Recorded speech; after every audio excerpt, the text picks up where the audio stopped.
Alors, bonjour à tous. Moi, je m'appelle Agathe, j'ai 19 ans et aujourd'hui, je vais témoigner d'une rencontre inattendue qui m'a complètement transformée. Donc, moi, je suis issue d'une famille non chrétienne, non pratiquante et j'ai pas grandi dans la foi.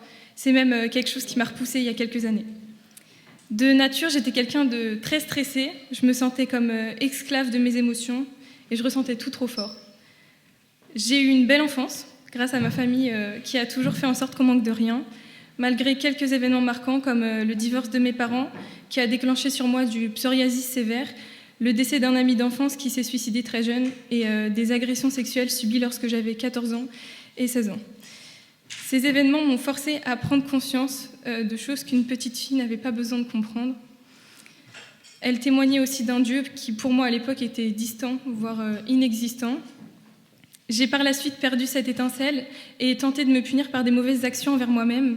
Mes relations familiales ont commencé à être très conflictuelles et mon comportement ne reflétait pas la personne que je voulais être. Je créais des conflits tout le temps malgré moi. Mes angoisses me rongeaient de l'intérieur et devenaient trop compliquées à gérer. Elles se manifestaient sous forme de maux de ventre intenses, le genre de sentiment que même les pleurs ou les discussions n'apaisaient pas.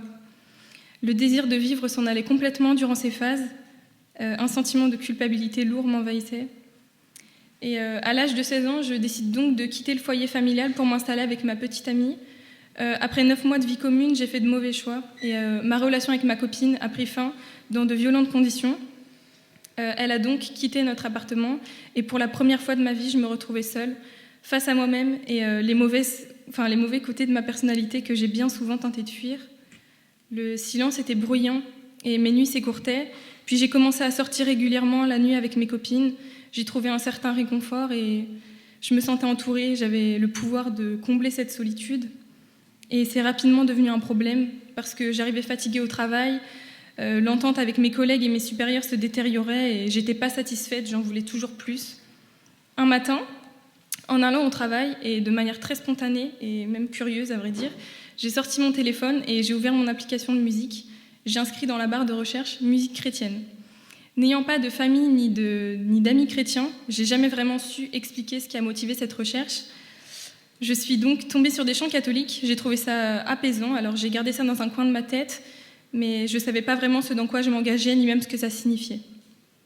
La rupture avec ma copine m'a fait beaucoup de mal, je cherchais absolument à combler ce manque, ce vide. Et étant sensible, naïve et avec beaucoup d'amour à donner, je cherchais alors à être aimée de la mauvaise manière. J'ai fréquenté des garçons qui s'intéressaient à moi pour les mauvaises raisons et ce cycle toxique a duré plusieurs mois. Ma vie était alors devenue boulot, sortie, stress. Un vide ne faisait que se creuser encore plus. Un soir d'automne, en octobre, en rentrant du travail, je travaillais en restauration aux alentours de 20h. Je rentre chez moi et à ce moment-là, je me sens incapable de continuer dans ce cycle qui m'épuise mentalement et physiquement. Je fais alors quelque chose d'inexplicable, je ferme ma porte à clé et je m'installe en boule sur mon lit. Je me dis, fichu pour fichu, j'ai envie de prier. Alors, je ne l'avais jamais fait auparavant, alors je sors mon téléphone et je fais une recherche sur Google, comment prier. La réponse était, fermez les yeux, soyez intentionnel. Donc voilà, me voilà les yeux fermés, adressant maladroitement mes premiers mots à Dieu. Je m'appelle Agathe, j'ai 17 ans, j'ai 3 sœurs, Julie, Pauline et Zoé. Ma mère s'appelle Céline et mon père Vincent. Dieu, je ne sais plus quoi faire, je me sens mal et voilà ce qui se passe dans ma vie. À ce moment-là, les larmes venaient déjà, car ma situation m'attristait vraiment. J'ai poursuivi par « Je ne sais pas qui tu es, mais aide-moi. Et dans cette situation, montre-moi que tu existes vraiment. » À ce moment précis, je sens un courant d'air chaud dans mon dos et une main se poser. J'ai encore plus fondu en larmes, les fenêtres étaient fermées. Et j'habitais seule. Il y avait donc de quoi paniquer, mais j'ai ressenti que de la paix, une paix qui traduisait « Je t'ai entendu, mon enfant, je sais ce que tu ressens et je vais t'aider. » Cet événement m'a profondément interpellée. Je ne pouvais plus faire comme si de rien ne s'était passé, alors je l'ai gardé précieusement dans un coin de ma tête, sans en parler autour de moi, de peur d'être prise pour une folle. Alors, après cette prière, le nom de Jésus m'est venu en premier dans mon esprit.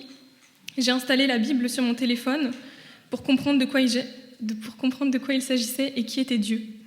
J'avais quand même plein d'appréhensions par rapport à l'Église avec tout ce qui était médiatisé. 2 mois plus tard, je rencontre mon copain. Il était chrétien lui aussi, malgré des comportements qui ne plaisaient pas à Dieu. On arrivait de temps en temps à prier ensemble. Il habitait aux États-Unis, alors on ne se voyait que tous les 6 mois. Ça faisait plusieurs mois qu'il insistait pour que je trouve une église, mais j'avais peur d'être seule, de ne pas réussir à m'intégrer ou bien de ne pas me sentir à l'aise. J'avais également le désir de mon côté de trouver des gens comme moi qui croyaient à l'existence d'un Dieu invisible, car je commençais vraiment à me sentir folle. Alors j'ai à nouveau consulté Google et j'ai cherché une église protestante. Connaissant les dogmes, ou du moins vaguement les dogmes de l'église catholique, je me sentais plus moi-même au sein du protestantisme. Alors je suis tombée sur le temple protestant de Nantes et j'ai décidé d'y aller le dimanche suivant. C'était donc le 11 février 2024. J'ai été bien accueillie, on a pris mon contact pour me faire rencontrer des jeunes. J'ai également intégré un groupe de carême qui m'a aidée à en apprendre plus sur Dieu par des temps de méditation chaque jeudi soir. Donc un mois plus tard, le président du conseil presbytéral de l'église me propose de partir en échange un été aux États-Unis pour être bénévole dans un camp chrétien. J'ai pris le temps d'en discuter avec d'autres personnes à l'église parce que la proposition me tentait vachement, mais lorsque j'ai eu un petit peu plus d'informations sur l'emplacement du camp, j'ai vu que c'était dans un état collé à celui de mon petit ami. Donc voilà, je me disais que c'était un signe de Dieu qui voulait nous unir. Alors j'accepte la proposition et je commence les premiers entretiens en anglais avec les directeurs de l'agence.